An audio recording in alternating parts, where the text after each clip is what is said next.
Salam, sizlərlə bərabər bu günlərim Mirzə Fətəli Axundzadənin ən sevilən komediyalarından biri olan Hekayəti Misye Jordan, Həkimin Nəbadət və Dərviş Məsləhəri Şah Sadüqün məşhur komediyasının bir yerdə məzmununa və təhlilinə baxacağıq. İndi isə başlayaq. Misye Jordan, Həkimin Nəbadət, Parisli, 40 yaşında. Hədəmxan ağa, Təşrən Muğanlı, obasının bəyi, Qarabağlı, 65 yaşında. Şərəfnisə xanım, onun böyük qızı 16 yaşında. Gülçöhrə, onun kiçik qızı 9 yaşında. Şəhrəbanu xanım, onun arvadı 45 yaşında. Şahbaz bəy, onun qardaşı oğlu, böyük qızının nişanlısı 22 yaşında. Yəni Şərəfnisə xanım 16 yaşına olmağına baxmayaraq, həmin dövr üçün normal hadisələrdən biri idi ki, bir-birinə belə deyək də, nişanlamaq, evləndirmək, yəni normal hadisədir. Daha sonra Xanpəri, Şərəfnisə xanımın dayəsi 40 yaşında. Dərviş Məsləhəri Şah, Cadükünü məşhur İranlı 50 yaşında. Qulaməli onun şagirdi İranlı 30 yaşında. Birinci məclis. Əvvəlinci məclis Qarabağ vilayətində 1263-cü ildə yazın əvvəlində Novruz bayramından bir gün keçmiş Təklə Muğanlının qışlağında vaqe olur. Deməli, bu əvvəlinci məclis Qarabağ vilayətində olur və yazın əvvəlində idi. Novruz bayramından bir gün keçmişdi və Təklə Muğanlının qışlağında vaqe olmuşdu. Əsas hadisələrdən biridir. Daha sonra Şərəfnisə xanım 2-ci damda ahəstə ağlaya-ağlaya yun darıyır. Kiçik bacısı Gülçöhrə ondan niyə ağladığını soruşur. Şərəfnisə xanım ağlamağın səbəbini demir. Gülçöhrəni itələyir. Gülçöhrə yıxılıb, durub ayağa, ağlaya-ağlaya anası olan dama gedir. Şəhrəbanu xanım gəlib Şərəfnisə xanımdan ağlamağının səbəbini soruşur. Şəhrəbanu xanım, Şərəfnisə, ağlamaq nədir? Sənə nə gəlibdir, ağlayırsan? Allaha şükür, atan sağ, anan sağ, gözəl göyçək, adaxlın gözünün qabağında. Yeməyin bol, geyimin bol. Daxı nəyə ağlayırsan? Şərəfnisə xanım, ana, vallah ağlamırdım. Allaha şükür, atam sağ, anam sağ. Dəxi nə var ki, ağlayın. Yəni, burada görürük ki, Şərəfnisə adaxlısının adını çəkmir. Yalnız atasının və anasının adını çəkir. Şəhrəbanu xanım gülə-gülə. Niyə demirsən ki, adaxlım da gözümün qabağında? Şərəfnisə xanım, adaxlım kimdir? Şəhrəbanu xanım, necə adaxlım kimdir? Bəs əmin ol, Şahbəz bəy kimin adaxlısıdır? Atam 20 gündən sonra Allah qoysa sizi bir toy edəcək ki, tərifi tamam Qarabağda söylənəcək. Yəni bunların toyu 20 gündən sonra Qarabağda olacaq. Şamaxı Zərdablı Qurban bəy kağız yazdırdı ki, Şamaxı cənglərinin vadisini alsın, toya göndərsin. Burada Qurban bəyə yalnız ad çəkilir, özü iştirak etmir. Şərəfnisə xanım, boy anam nələr söyləyir. Şahbaz bəy 10 gündən sonra çıxıb gedir. Bilmirəm, atam kimə toy tədarükü görür. Şəhrəbanu xanım təəccüblə. Şahbaz gedir. Şahbaz kimlə gedir? Nə danışırsan? Allahı sevirsənsə öz yanından zat quraltma. İndi bildir ki, doğrudan da ağlayırmışsan. Gerçəkdən ki, qız uşağının ağlı olmaz imiş. Gözünün yaşı əlində olurmuş. Yəni, bunu deyən Şərəfnisənin anası Şəhrəbanudur. De görüm, sənə kimdədir ki, Şahbaz gedir? Şərəfnisə xanım başını aşağı salmış. Yəni, bu başın aşağı salmış hissəsi nədir? Biz bilirik ki, remarkadır. Remarka. Bu da remarkalarda necə yazılır? Nəsrlə yazır. Aha. Nəsr. Daha sonra. Yəni, bu insanın özü ilə. Bunu və oxuyucu falan bu hərəkətləri eləmir. Obrazı aparan insanın özü üçün olan hadisədir ki, başını aşağı salmış özü deyir. Şəhrəbanu xanım, yaxşı, hara gedir? Şərəfnisə xanım, nə bilim, Firəncəmi, Parisəmi, adı baxsın, dilimdə yovuşmur. Şəhrəbanu xanım, yaxşı, Şahbaz kimlə Parisə gedir? Şərəfnisə xanım, qonağımız Misye Jordan ilə. Şəhrəbanu xanım, o bizim çörçöp döşürən fişəng ilə, yəni Misye Jordanı nə adlandırır? Çörçöp döşürən. Nədən ötürü? Fişəngdən ona nə alıb verəcəyi var? Parisdə onun nə etirazıdır? Şərəfinisə xanım, nə bilim, cahil uşaqdır. Müsyo Jordan beyninə salıbdır ki, Parisdə qızlar, gəlinlər, məclislərdə, yığıncaqlarda üzü açıq oturub dururlar. Nə bilim, başqa zatlar da çox deyibdir. İndi o da dəli divanə olub. Deyir ki, gərək gedəm bir Parisi görəm. Əvvəl əmimdən rüsxət istəyəcəm, yəni icazə istəyəcəm. Qoymasa gecə atımı minib, arazı o tayı keçib, Müsyo Jordan ilə görüşüb, onunla bərabər gedib Parisi görüb seyr edəcəm. Daha sonra Şəhrabanu xanım toxuduğu corabı yerə tullayıb kiçik qızına üst tutub. Yəni bu remarkadır. Həmin mötərizə içərisində verilən yer. A qız Gülçöhrə, gəz Şahbazı o biri damdan bura çağır, görün bu necə sözdür. Gülçöhrə qaçır. Bu halda qapı açılır. Şahbaz bəy içəri girir. Şahbaz bəy, əmi dostu, nə var? Xeyir ola. Şəhrabanu deyir. Qaşqabağını tökmüş. Şahbaz, eşitdim ki, fişəngə Parisə gedirsən. Bu necə sözdür? Şahbaz bəy gülümsəmiş. Gedəndə nə olar, əmi dostu? Gedirəm də, qaydaram da. Şərəfnisəyə fişəng qızlarının başlarına örtən təsəklərdən alıb sovqat gətirirəm. Şəhrabanu xanım, hələ də görüm, sən öz başınasan, ya sənin atan yerində bir böyüyün var?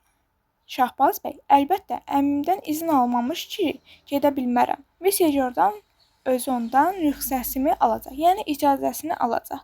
Şəhrabanu xanım acıqlı. Çox yaxşı, sən azıbsan yolunun izindən, çıxıbsan get. Mən bu saat Hətəmxan ağanı çağırıram, görün Müsyo Jordan nəçidir ki, onun qardaşı oğlunu tovlaşdırıb Parisə aparır. Vallah, ona bir tov tutaram ki, gəldiyi yola azar, özü də Parisi unudar. Çox yaxşı, sən get. Mən bu saat Hətəmxan ağanı çağırıram, görüm sənin 20 gün toyuna qalıb. Sən necə Parisə gedirsən? Şahbəz bəy başını aşağı salıb, Şəhrabanu xanım üzün kiçik qızına tutub, Gülçöhrə, get atanın damının dalında çobanlar ilə danışır. De ki, biraz tez bura gəlib, vacib işim var. Gülçöhrə qaçır, pərdə salınır. Daha sonra ikinci məclis qurulur. İkinci məclis hamam günündə əvvəlinci damdan vaqe olur. Dam, kilim, qəbə ilə pakizə fərş olub, bir tərəfdə un çuvalları düzülüb, bir tərəfdə yağ bəriləri, yun mərfişləri qoyulubdur. Hətəmxan ağa oturub damın yuxarısında fərş üstə. Arvadı Şəhrabanu xanım ərinin sağ böyründə çənəsini yaşayıb, ağ örpək başında həllacı Samir əyləşibdir. Hətəmxan ağanın müqabilində qardaşı oğlu Şahbaz bəy oturub. Xəncərin dəstəsinə söykənmiş, müntəzir görünsün ki, əmisi nə danışacaq. Yun vərfəşlərini birisinin üstünə bir halca salıb.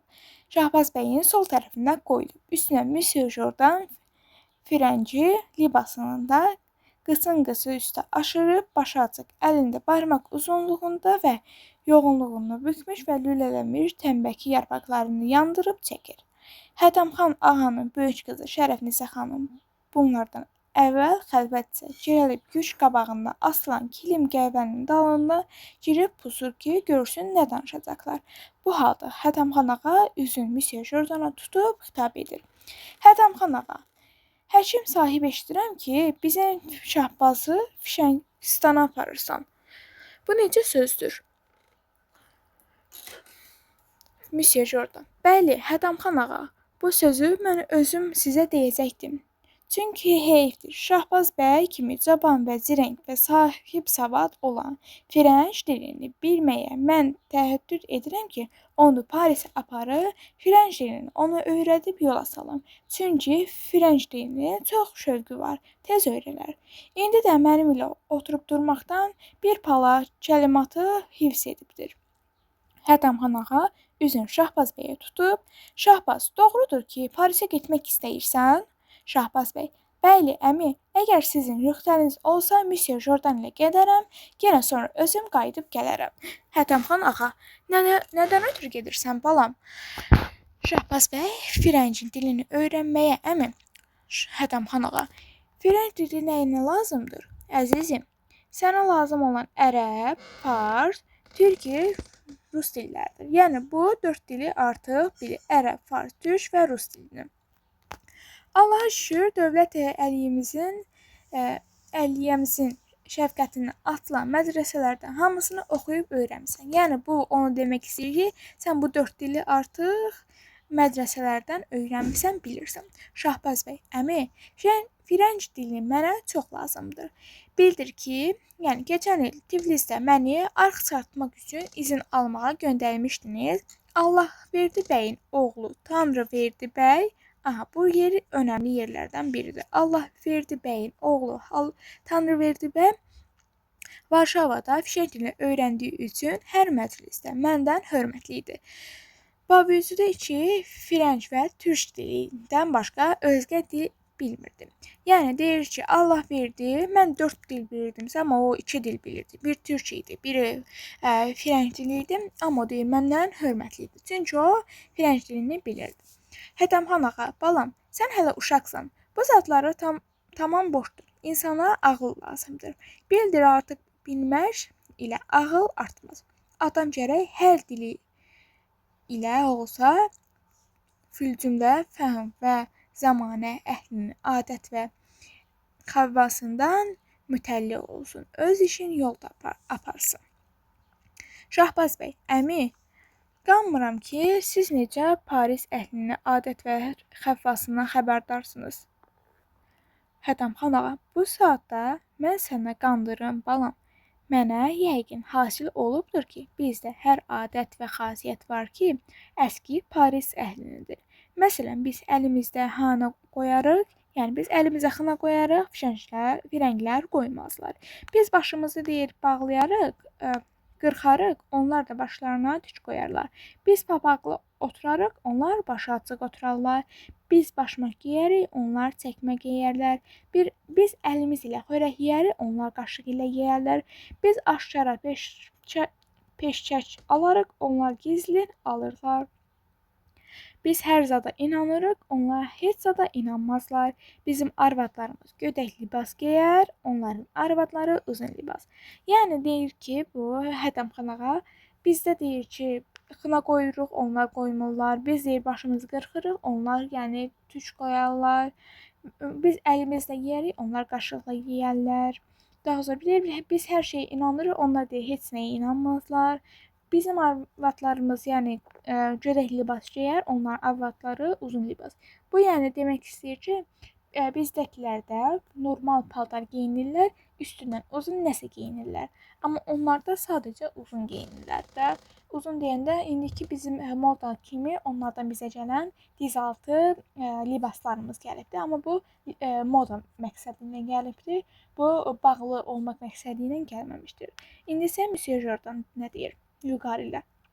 Hətəmxan ağa, mənim qəsdim bu idi ki, Şahbaz bəyi Parisə aparıb, əvvələn özüm onun tərbiyəsinə, yəni məşğul, mən onun əvvəlcə tərbiyəsindən məşğul olacağam, Firənc dilindən və təlim edib, səni ilə onun kralımızı tanıdıb, burada mənim haqqımda zahir etdiyiniz yaxşılıqların və zəhmətlərin əvəzini kraldan ona bir bəxşişi alıb geri qaytaracaq. Yəni deyir, mən onun tərbiyəsindən məşğul olacağam, ona Firənc dilini öyrədəcəm və onu kralla tanış edəcəm. Deyir, həmçinin də sizin etdiyiniz mənə yaxşılıqlar, zəhmətlərin əvəzini belə qaytaracam və geri qayıdacaq.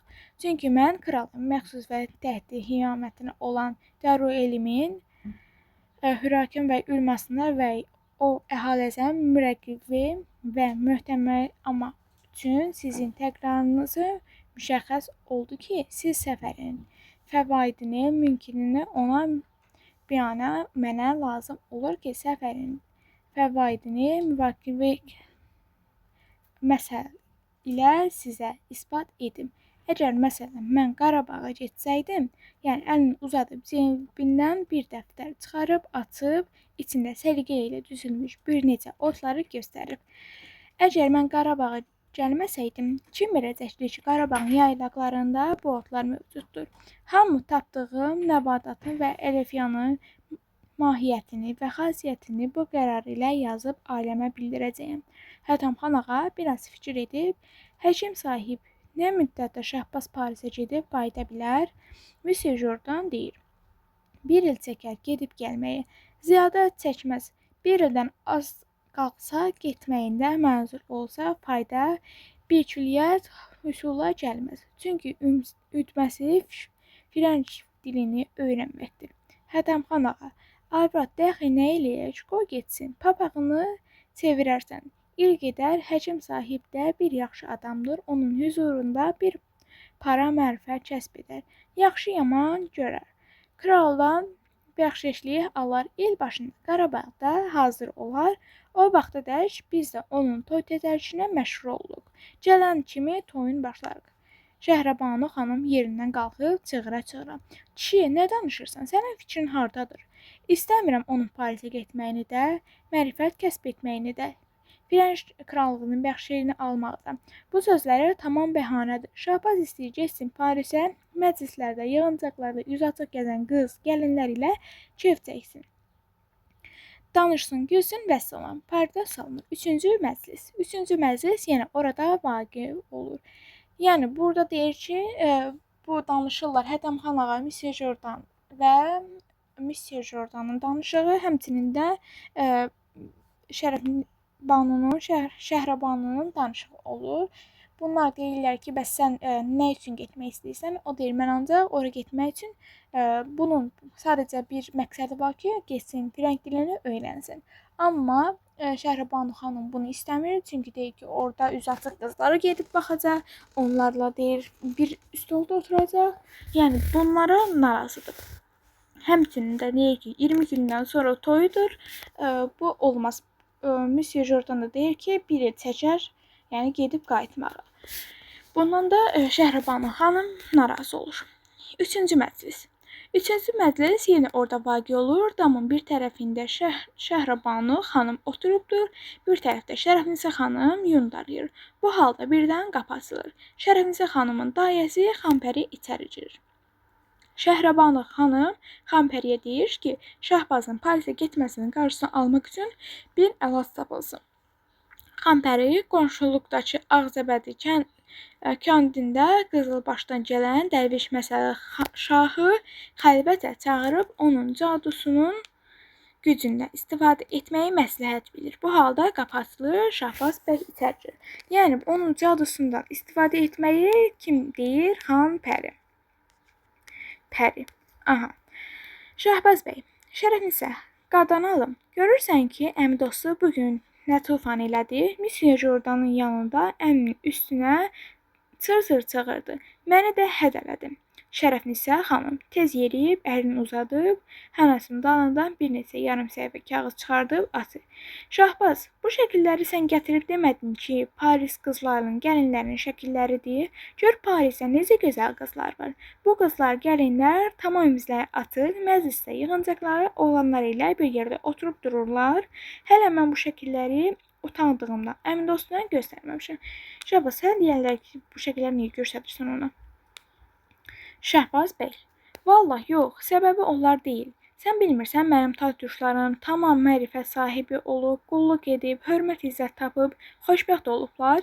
Mən qalmışım elə bu qamışlıq, atsız-sansız qamışlıqda. Yəni, Şahbaz bəy öz olduğu yeri nə adlandırır? Qamışlıq. Şərəfnisə xanım, əvvələn bu yalandır ki, deyirsən, kim bizlərdə mərifət ilə, qulluq ilə xoşbəxt olubdur, bu gördüyünüz xoşbəxtlər tamam özgə yol ilə bəxtə yetişiblərdir. İkinci, əgər qulluq etmək istəyirsən, get Tiflisə, orada qulluq elə. Birazdan sonra əgər istəyirsən, get başqa şəhərə ki, əl çatsın, ün çatsın. Parisə bizlərdən nə gedən var, nə gələn var. Doğru, Şahbaz deyir, doğru deyirsən, amma adamın hər işdə gərək vasitəsi ola, yəni dayday ola. Tiflisdə və o birisi şəhərlərdə məni tanıyan yoxdur. Mənə kim vasitə olub, məni qulluğa qoyduracaq və hörmət tapdıracaq, amma bu Frengiz bir yaxşı adamdır, məni də sevir, ocağımızı tanıyır. Mən bu Parisə aparıb Frenç dilini öyrətməkdən və kralı tanıtmaqdan məşhur olam. Qaydandan sonra hər yerdə yerim olar. Yəni burada 3-cü məclisdə belə görürük ki, Şərəfnisə ilə Şəhbəz bəyin yəni dialoqları olur. Lakin Şərəfnisə xanım deyir ki, sən bu şəkilləri mənə göstərdin ki, gör onlar bir yerdə oturub yemək yeyirlər, onlar üzü açıq olurlar. Yəni deyir mən bunu utandığımdan deyir əmir dostunu göstərmədim. Şəhbəz bəy də öz olduğu yeri Qamışlıq adlandırır. Deyir ki, mən burada deyir mənim dostlarım elə deyirlər, mən adlı-sanlı adamlardılar. Daha sonra deyir ki, sən demədin ki, yəni Şərəfnisə də deyir ki, yəni burada da deyir qulluq eləyə bilərsən. Lap harasa getmək istəyirsənsə, get Tiflisə, orada da adamlar var. Get Tiflisə. Amma Şahbaz deyir ki, mən Tiflisə ya başqa ölkəyə getsəm, orada mənim adamım yoxdur. Amma Parisə getsəm, mənim adamım var da. Məni orada krala da tanıdacaq və mən bura gələndən sonra da məşhur olacağam. Hər yerdə yerim olar. Daha sonra bu halda Hədəmxan ağa qalın səsi ilə Şahbaz bəyi çöldə çağırır. Şahbaz bəy tez damdan gedir, pərdə salınır. 3-cü məclisdə Şahbaz bəy ilə Şərəfnisə xanımın dialoqu ilə sonlanır. Daha sonra 4-cü məclis gəlir. Ən maraqlı hissəsi. Məsəlli şahı, salam əleykum. Şəhrəbanu xanım. Burada isə baş gəlir həmin o cadükar. Başını yuxarı qovzduyub, əleykum salam baba dərviş, xoş gəldin, gəl otur. Məsəli şah oturub, xanım, mənə nisbət nə qulluğunuz var? Buyurunuz, sambaş ilə bitirməkdə müzəqqə olur, yoxdur. Şəhrəbanu xanım, baba dərviş, bir cüzi yüngül işdən ötürü sənə zəhmət vermişəm. Yəni, Şəhrəbanu xanım bu işi cüzi yüngül iş kimi adlandırır. Mətləb budur ki, bizim Şahbaz lap yolundan azıb. Bir fikənci qonağımız var, xəyalındadır ki, ona qoşulub Paris şəhərinə getsin. Mənim bu oturan gül üzlü uşağım ki, onun adaxlısıdır. Yəni, Şərəfnisəni göstərir ki, bu Şahbazın adaxlısıdır. 20 gündən sonra toyu başlayacaq.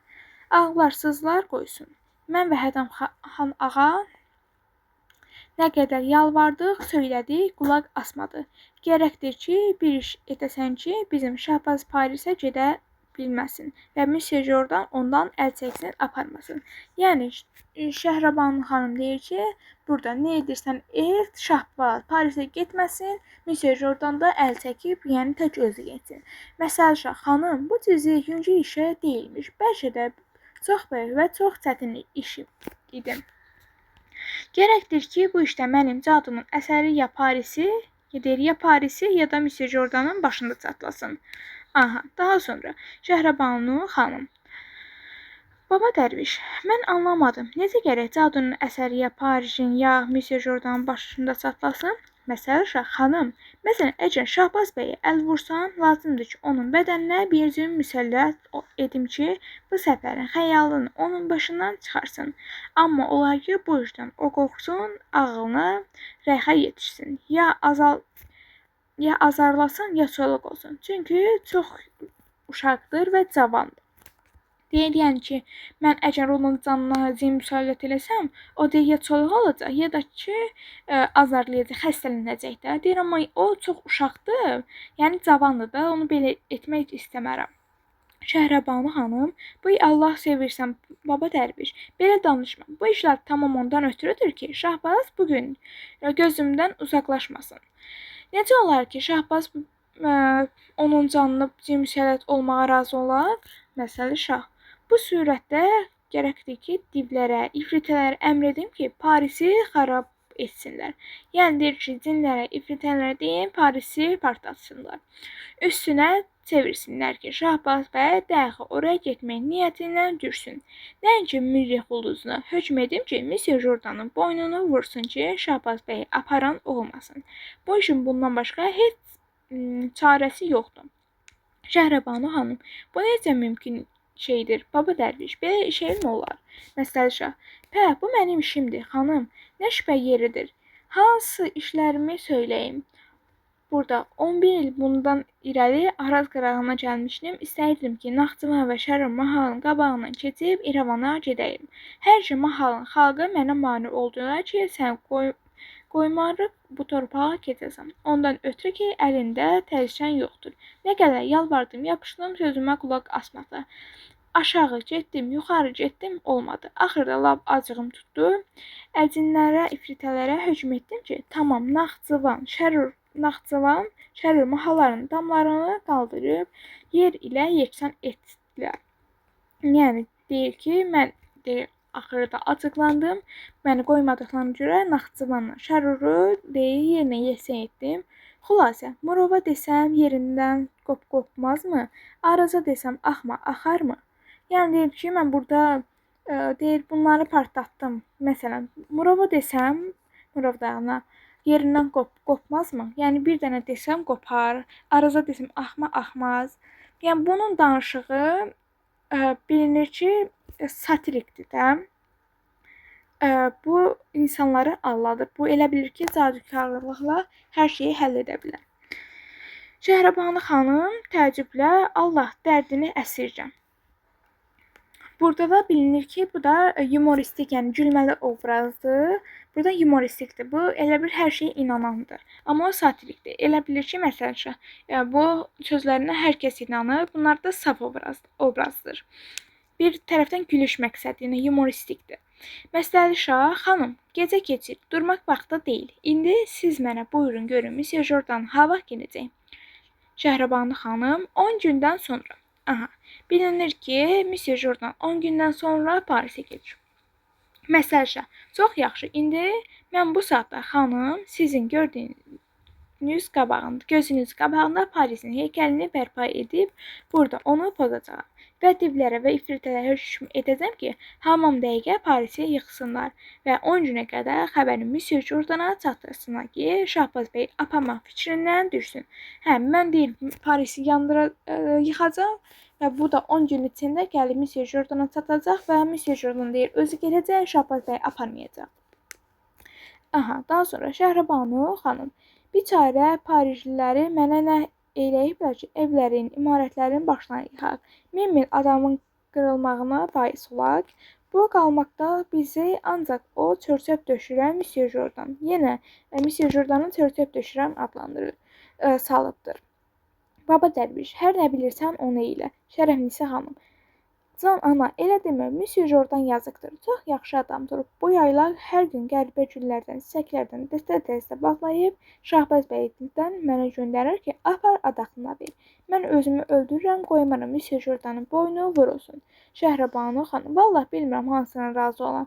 Amma dəxi necə eləyək, şərəfnisə də doğru deyir. Monsieur Jordan yazıqdır, yaxşı adamdır. Hələ bircə bu işdə təqsirlidir ki, Şahbazı yoldan çıxarıb Parisə getməyə beyninə salıbdır. Məlum olur ki, Parisdə yaman adamlar var imiş. Qəza bu dərvişi bizə yetirib ki, bunun cadusu ilə oranı yıxdırıb xarab edək. Üzün Məsəl Şaha tutub. Baba dərviş buyurur divlərə, ifritələrə Parisi qaldırıb altının üstünə çevirsinlər. Məsəl Şah baş üstə xanım, üzün Xampəriyə tutub. Xampəri xala, çox çələ, mənim şagirdim Qulaməliyə de ki, aha, bunu dedi ki, Qulaməli onun şagirdidir və 30 yaşındaydım. Mənim xürucumun tez atın üstündən alsın, gətirsin, gəlsin. Xampəri tez qalxıb çıxır. Qulaməli əlində xüruc Xampəri ilə məclisə daxil olur. Məsəl Şah ətrafdakılara başa düşməməsi üçün Qulam əli ilə farsça danışır. Aha. Şəhrabanu xanım, baba dərviş, nə danışırsınız? Məsəl Şah, məsər oxuyuram xanım ki, işimiz avand olsun. Divlər, ifritələr xəbərdar olsunlar ki, nə fikrindəyim. Aha, bu Paris, daha sonra bu Paris şəhərinin dairəsi. Sonra taxta paraları bir-birinə yapışdırıb 10-12 böyük, kiçik, hücrə və otaq şəkəlinə cızğın içərisində evlər yapır, deyir. Bu da Parisin imarətlərini və evlərinin şəkildə. Sonra üzün Şəhrabanu xanıma çevirib, xanım, buyurursunuzmu Parisi kün-fərikün etdirim, altını üstünə çevirdirim. Şəhrabanu xanım, bəli, dəxi necə edək, Allah səbəbkarlara bəla versin. Qurunun oduna yaşlarda yanacaq. Biçarə Parislər bizə bir zat etməmişlər. Bunun babalı olsun onların qızlarının gəlinləri boynundakı məclislərdə həmişə oğlanlar ilə kişilər ilə bir yerdə üz açıq oturub söhbətə və İtilata məşğul olub xalqı azdırıb yoldan çıxartdırırlar. Baba Dərviş işindən məşğul ol. Məsəl şah, xanım, divlər ilə əlmuzunu ənamasını kərəm edin. Şəhrabanu xanım, doğru deyirsən, Baba Dərviş. Nə qədər gərək divlərə ənam verək. Məsəl şah, artıq istəmirəm. Nə qədər ki, vədə edibsiniz, xanım. 100 bacaqlı.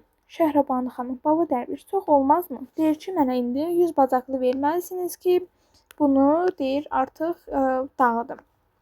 Şəhrabanu deyir ki, bu çox deyil. Məsəl şah, 1000 tümənə dəyən şəhəri xarab etdirirsiniz. 100 bacaqlı versəniz çoxdur. Məsəl şah deyir ki, 1000 yəni tümənə dəyən şəhər deyir, xarab qoyursunuz, xarab eləyirsiniz. Deyirində siz 100 bacaqlı deyirsiniz, çoxdur ki. Şəhrabanu xanım üzün qızına tutub, Şərəfinisə xanım, balam, pul sandıqcanı bura gətir.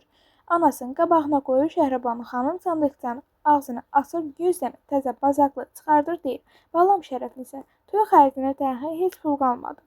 Şərəfinisə xanım, nə, ana, 1-200 toğlu satarıq, yenə pul olar. Şəhrabanu xanım, doğru deyirsən, balam. Burun, qulaq, başa sədəqə, üzün çevirir. Al, Baba Dərviş. Qızılları verir. Məsəl şaha Dərviş qızılları alır, qoynuna qoyur, tez biləklərini çırmalayıb, xurcundan bir kitab çıxardır. Kitabı açıb vərəqləri bir para nağışlı səhifəsinə baxır, başını qovuzlayır. Aha, daha sonra. Məsəl şah. Bəli, Paris şəhəri Əqrəb bürcünün altına vaqe yemiş, əməl tamamdır. Bu bürcün təsirindədir ki, bu şəhərdən heç vaxt bəla əsrik olmaz. Sonra qalxır ayağa, əlində bir dəyənək, üzün Şəhrabanu xanıma və qızına tutub, xanımlar, qorxmayın, ürəyinizi bərkidin. Sonra gözlərini çevirir, sürətini heybətli edir, bu məntələr oxuyur. Sağına, soluna üfürür, heybətli səs ilə divlər, ifritələr adları ilə çağırır, buyruq verir. Ya Malixəyə, ya Səlixa, ya Bəlixa, qaldıran, Parisi yendirən, vurun yerə. Bu saatda necə ki, mən bu heykəli vurub ziri zəbar edirəm, bu qədər geri, bir qədər geri çəkilir. Dəyənək ilə cızığa üz tutub içindəki taxta paralardan yapılmış balaca evləri və otaqlardan aşarını çırpıb darbadağın dağılar. Sonra bir ləmdə dayanıb üzünü Şəhrabanu xanıma tutub deyir. Xanım, gözünüz aydın olsun, Paris dağıldı, razı oldunuzmu? Bu halda birdən damın bağlanmış qapısı tarak-tarak döyülür. Az qalır qapısızı. Monsieur Jourdan səsi istirab halətinin qapısının dalısından məlum olur. Dərviş, məsəl şah, cəh taxta paraları tökür. Xurdunu asır çiyinə girir, yükün qabağında aslan pərdənin dalısında gizlənir. Aha, Monsieur Jourdan qapını tarak-tarak döyür. Az qalır, qapının sındırısını çağırır. Monsieur Jourdan, Hədəmxan ağa, Şahbaz bəy, qapını açın. Şəhrabanu xanım səlismə yerindən qalxır, qorxu ilə gedir qapıya sarı. Qızı Şərəfinisə xanım tir-tir titrəyir. Xanbəli dizinə çırpır, yavaş səs ilə. Dədəm vay, nənəm vay. Şəhrabanu xanım qapını açır. Monsieur Jourdan nəfəsi tutula-tutula, hanı Hədəmxan ağa, hanı Şahbaz bəy? Şəhrabanu xanım qorxu-qorxa. İkisi də Şərəfnisənin damında yatırlar. Bugün ilxıya baxmağa getmişdilər və çox yorulmuşdular. Axşamdan yıxılıb yatıblar. Monsieur Jourdan qayın bir səsi ilə təngə nəfəs. Xanım, gərək bu saatda onlar duralar. Mən gedirəm, dayana bilmərəm. Heyf sənə Paris, heyf sənə Tuileries, heyf sənə gözəl paytaxt, gözəl sədrə. Fransa bədbəxt oldu. Dimash, Paris, mon Dieu. Şəhrabanu xanım, həkim sahib, nə vaxt, nə olubdu? Monsieur Jourdan, Paris dağıldı. Artıq Parisi partladıblar. Amma bu, yəni Parisi bunun məsələ şahın partlatması ilə demək olmaz. Çünki o, həmin anda üst-üstə düşmüş bir hadisə kimi götürmək olar. Tüleyləri yıxıldı. Fransa xarab oldu. Aha, artıq deyir, Fransa xaraba qaldı. Dimash Paris, Dimash Tuileries, Şəhrabanu xanım, Allah sənə şükür, yəni Allah dərdini əsirgə. Monsieur Jourdandan gözəl şəhər, gözəl səltənət bir deyir. Nəysə, ağıl kəsmir ki, bu necə işdir, bu necə sehirdir. Güya deyir ki, bu artıq bir sehirdir də, amma sehir deyildi. C'était vrai, mon Dieu, Şəhrabanu xanı, bu necə sehirdir? Məhər sehir ilə Paris yıxılır. Nə deyirsiniz, həkim sahib? Misya Jordan, əlbəttə sehirlə mat qalmalı işdir. Bir deyir, qəfildən Paris deyir, xarab olubdur qəfildən. Artıq bu halda qalmaqaldan xədəmxanağa və Şahbaz bəy yatdıqları damdan, yuxudan oyanıb köynəkcək Misya Jordanın səsinə durdular. Misya Jordan onları görən kimi, ah gəldiniz, hətəmxanağa, Şahbaz bəy sizi tanıcı tez mənə at hazır edin, gərək bu saatda gedəm, dayana bilmərəm. Özünüz də atlan, məni Arazdan keçirdin, qaydın. Hətəmxanağa heyrətlə. Həkim sahib, nə vaqe olubdur? Belə tələsə getməyin səbəbi nədir? Misya Jordan qayım səsilə, Paris dağılıb, Tülyerə yıxılıb, Fransanın səltənəti pozulub, kral avara düşüb. Bu saat Təbrizdə oturan İngilis konsulluqlarından sizin divan bəyiniz mənə kağız getirdi. Konsul bu əhvalatı bildirəndən sonra yazır ki, Londonun vazib kağızlar ilə bu saat çapar gedir. Arazın kənarında mənə müntəzirdir. 12 saata da gərək mən özümü ora yetirəm. Əgər təxris etsən, çapar gedər, sonra mən özümü tezliklə yalqız krala çatdıra bilmərəm. Louis Philippin İngilisə qaçıbdır. Mən diyor. Hətəmxanağa deyir. Həkim sahib, Parisi kim dağıdıbdır, kim yıxıbdır, Misya Jordan? Şeytanilər, əcnəbilər, divlər, ifritələr, bərdəməllər. Bunu belə deyir. Deyir ki, o Parisi cinlər, şeytanlar deyir, dağıdıbdır. Daha sonra deyir. Aman, hətəmxanağa at hazır edin, dayanmaq mümkün deyil, Şəhrabanu xanım. Həkim sahib, bizim Şahbazda aparırsınız mı, Misya Jordan? Nə söylərsiniz, xanım? Özüm başımı qoyulan yer tapmıram. Şahbazda hara aparacam? Hətəmxanağa amandır. Tez olsun, atlanın məni ötürün. Gərək səhərdən Araz qırağına çatam. Hətəmxanağa Şahbaz gedək görək necə edirik ki, bu iş oldu. Hər ikisi damdan çıxır, dallarınca Misya Jordan onlardan. Sonra yavaş pərdənin dalsını dərviş Məsəl Şahı hurdun çininə çıxır, gözündən itir. Pərdə salınır, tamaşa tamam olur. Aha, görürük ki, artıq deyir ki, divlər, şeytanlar, ifritələr deyir, Parisi dağıdırlar. O cürünə deyir, gözəl Paris paytaxtı deyir, dağıtmaq deyir, qeyri-mümkündür də, deyir, o ancaq belə pis əməllər dağıda bilər. Gəlin əsərin təhlilinə baxaq. Misya Jordan və ya Dərviş Məsəl Şah mövzusu ictimai məzmununa görə müəllifin digər komediyalarından fərqlənir. Bir-birinə zidd qütblərdə dayanan baş qəhrəmanların məramı hansı qüvvə təmsil etməsinə əsrin adından öz əksini tapmışdır. Əks mövqedə dayanan Məsəl Şahlı Misya Jordan əsər bu üz-üzə gəlmir. Aha, biz bildik ki, Misya Jordan ilə Məsəl Şah üz-üzə gəlmir. Bir-birinin ünvanı heç nə demir. Lakin konflikt iki qüvvə onların təmsil etdiyi köhnəliklə yenilik arasında baş verir. Misya Jordan müəllifin yenilik, elm və maarif inkişaf ideyalarının təmsilçisidir. Lakin nəbatət alimi olan Misya Jordanın müsbət insanın keyfiyyətləri də diqqətə yayılmamalıdır. Komediyada Misya Jordanın Qarabağ təbiəti haqqında dedikləri təsadüfi deyil. Əcəb bu yolla vətənimizin təbii sərvətlərimizin zənginliyinə söz açır. Onların öyünməsinə və xalqın xeyrinə istifadəsini zəruri sayır.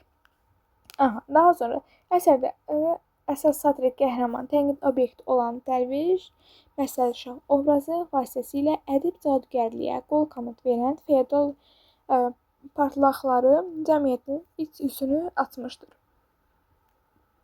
Köhnəliyə təmsil edən Məsəl Şah maskalanaraq əsl simasını gizlətməyə müvəffəq olan min cür fırıldaq işlərdə sadəlöv insanları solub dalayır.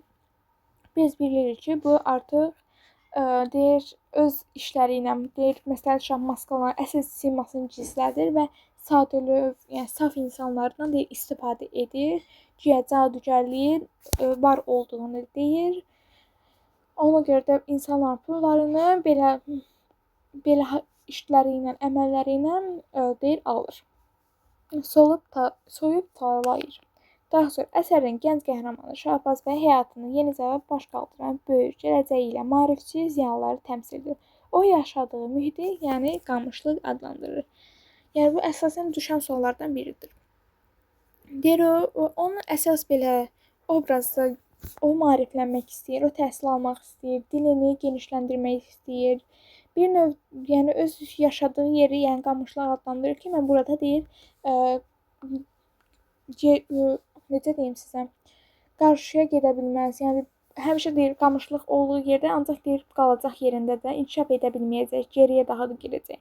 Şahbəz bəy köhnəliyi qarşı çıxan cəmiyyətdəki layiqli yer tutmaq istəyən yeni gəncliyin nümunəsi kimi oxucunun rəğbətini qazanır.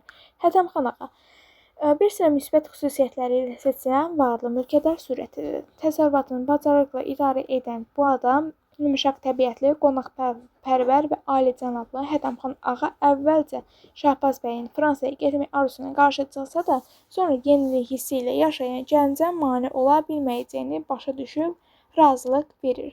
Müəllif onun həyata baxışındakı məhdud cəhətlərə və bunun səbəbləri ilə diqqəti cəlb etmişdir. Əsərdəki qadın surətləri Şərəfinisə xanım və Şəhrabanu xanım həyatı canlı xarakterdir. Onlar hadisələrin sonuna avvam adamlar kimi tənqid hədəfinə çevrilsə də səmimi və xeyirxahdırlar. Yəni səmimi xeyirxah deyəndə ki, Şərəfinisə ilə Şərəfbanu əslində deyir ki, bunların məqsədi deyir onu öldürmək deyildi, Monsieur Jordan'ı deyir öldürmək deyildi. Sadəcə bunlar istəmirdilər ki, bunlar deyir 20 gündən sonra toyları olacaqlar. Parisə Şahbazın getməsini istəmirlər və onun da canını qıyılmasını istəmir. Deyir onu çox yaxşı adamdırlar. O deyir Qarabağın çiçəklərindən deyir yığır, toplayır, onu deyir Şahbaza verir, Şərəfinisə deyir hər gün mənə gül göndərir. Amma bunlar avvam obraz kimi, yəni olurlar. İnsan oxucuya bu pis insan kimi, yəni mənfi obraz kimi qarşılamır oxucu üçün. Sadəcə avamlığı ilə seçilirlər. Daha sonra bədii müqəddimə Şahbaz bəyin Parisə getmək istəməsi xəbərini eşidən qadınların təlaşla düşmələri, ona mane olmaq üçün yolları aramaları və gələcəkdə baş verəcək hadisə barədə müəyyən təsəvvür yaradır. Zavyeska, yəni düyün hissəsi. Şahbaz bəyin Parisə getmək qərarına Şərəfbanu xanım, mən ondan da höccətəm, qoymaram getsin sözləri ilə başlanır. Düyün obrazlarını səciyyəsinin açılmasına kömək edir. Hadisələrin sonraki inkişafını gərginlik bir anda olsa səngimir. Artıq kulminasiya, yəni zirvə nöqtəsi. Dərvişin Parisi alt üst etmək üçün hazır gördüyü səhnəsindən etibarən başlanır. Razviyaska, yəni düyünün açılması artıq finala doğru gedir. Dərviş məsəl şahın Parisi dağıtması, Monsieur Jordan Fransanın inqilab. Biz bildik ki, yəni bu dərvişin partlatması, yəni bu cadugarlığın heç bir yəni işi deyildi. Bu həmin dövrdə bu neçənci ildə yazılmışdı? 1850-ci ildə yazılmışdı.